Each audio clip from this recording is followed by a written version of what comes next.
For decades, congressional support for Saudi Arabia has been broad and bipartisan. But the conflict in Yemen has many in Congress questioning the U.S.-Saudi relationship.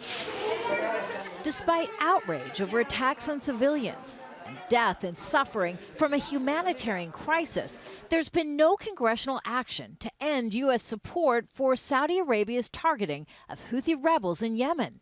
Here's why. The Saudis are arguably one of the most influential lobbies in all of D.C. A new report shows the Saudi government spent $10 million on lobbying in 2016.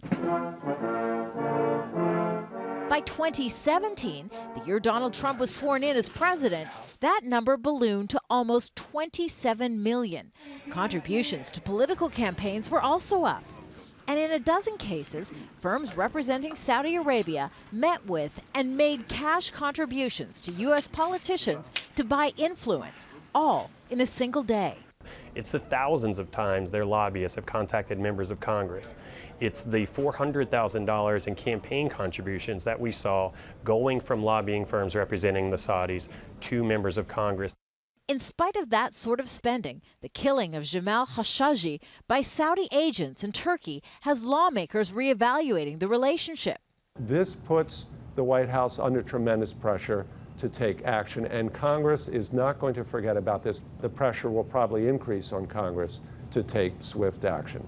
Or will it? In 2016, many argue Saudi lobbying led President Barack Obama to veto a law that would have allowed Riyadh to be sued for its alleged role in the 9/11 attacks. Those working in the White House defended the veto.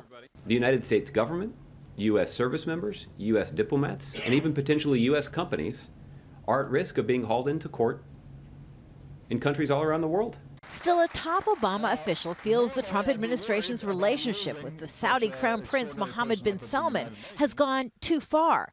President Trump's inexplicable infatuation with Prince Mohammed must end, former National Security Advisor Susan Rice wrote in the New York Times.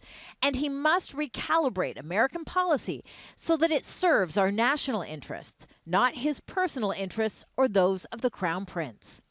The White House says it's weighing its options and has not ruled out sanctions against the Saudi government at the highest levels for the death of Jamal Khashoggi. Kimberly, Halkett, Al Jazeera, the White House.